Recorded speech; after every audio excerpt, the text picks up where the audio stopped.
he worked for a large crude oil refinery not too far from where we lived.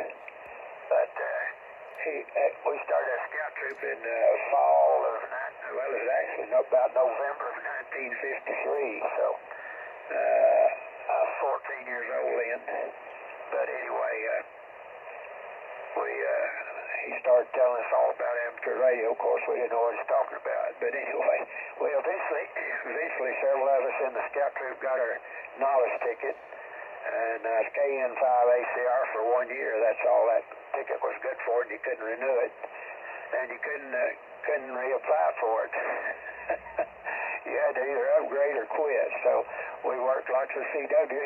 You had to get 13 words a minute for the general then.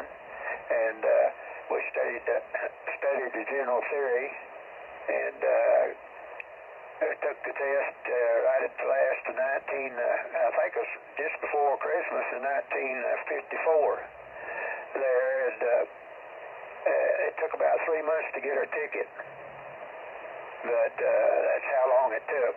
After we had the test, we thought we'd flunked it. I'll tell you, That's I was awesome. in the class, I was in the 10th grade, and I got a call from the principal's office, and I thought, well, what in the world have I done? I hadn't done anything to get called to the principal's office. But when I got up there, they said, your mother wants you on the phone. And I said, oh, I wonder what's happened. And she said, guess what? And I said, what? She said, your ticket came in the mail a while ago. That's awesome. I talked to this guy, Phil, in Oklahoma. That's awesome. That is so cool. I'm glad your mom called. I'm glad your mom called you at school to tell you the good news. That's brilliant. Yeah, 3 months. That's about right.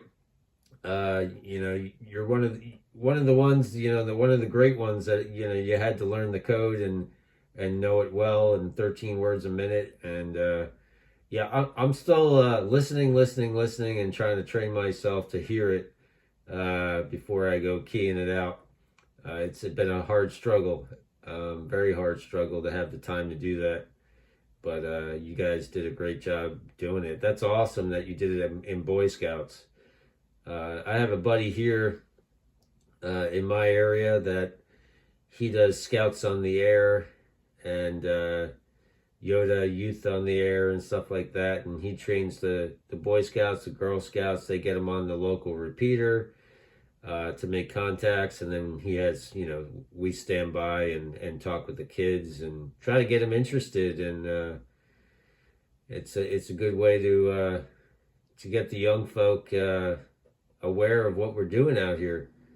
So I commend thee for I guess being part of that at a young age. So that's awesome. So I guess you've always been in the know and aware and able to talk to the world way before there were ways to call people up, over there. I'm not saying there wasn't a telephone, but who are you going to call if you don't know anybody? That's why I love radio. You can talk to anybody that's, on a radio in any other country or any state, and you're always going to have a friend out there. It's a really incredible thing. Back to you.